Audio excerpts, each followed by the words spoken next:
اعوذ باللہ من الشیطان الرجیم بسم اللہ الرحمن الرحیم صلی اللہ علی النبی الامی وآلہ صلی اللہ علیہ وسلم صلاۃ و سلام علیک یا سیدی یا رسول اللہ۔ السلام علیکم ورحمۃ اللہ وبرکاتہ۔ میں حافظ محمد عامر طارقی تارکیہ جہانگیریہ روحانی سینٹر کی جانب سے آج آپ کو جلدی نکاح کرنے کے لیے یا جن لوگوں کے رشتوں میں رکاوٹ ہے اس کے لیے، یا آپ نے دیکھا ہوگا کہ ہم بہت سارے گھروں میں ایسا ہے کہ ان کی منگنی تو ہو گئی ہے مگر نکاح نہیں ہو رہا اور وہ اس کے لیے بہت زیادہ پریشان ہیں۔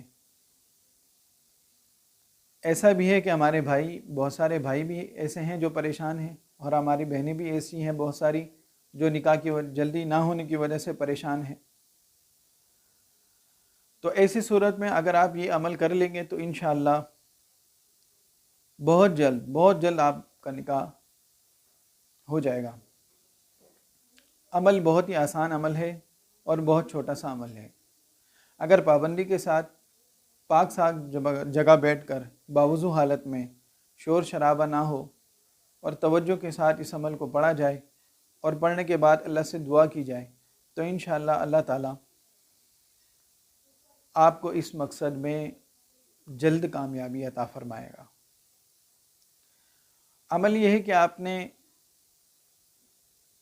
500 مرتبہ یا فتاح، اول آخر درود شریف 11 مرتبہ، یا فتاح 500 مرتبہ پڑھنے کے بعد اللہ تعالیٰ سے دعا کرنی ہے کہ آپ کا یہ جو مسئلہ ہے، جو نکاح میں رکاوٹ ہے، وہ ختم ہو جائے۔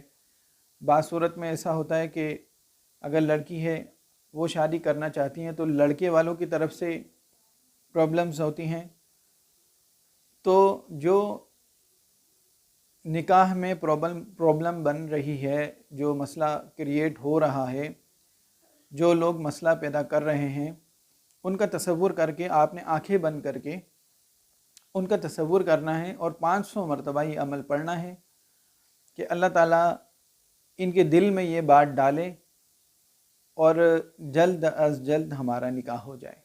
تو ایسی صورت میں یہ ایک بہت ہی زبردست اور بہترین عمل ہے۔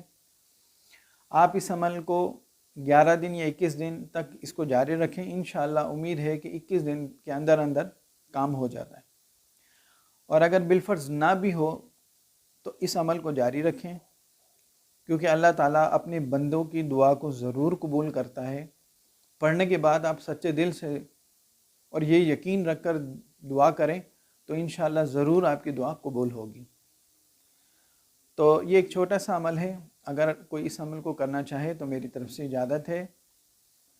اور یہ ویڈیو اگر آپ کو اچھی لگتی ہے تو اس کو لائک بھی کیجیے گا، شیئر کیجیے۔ السلام علیکم ورحمۃ اللہ وبرکاتہ۔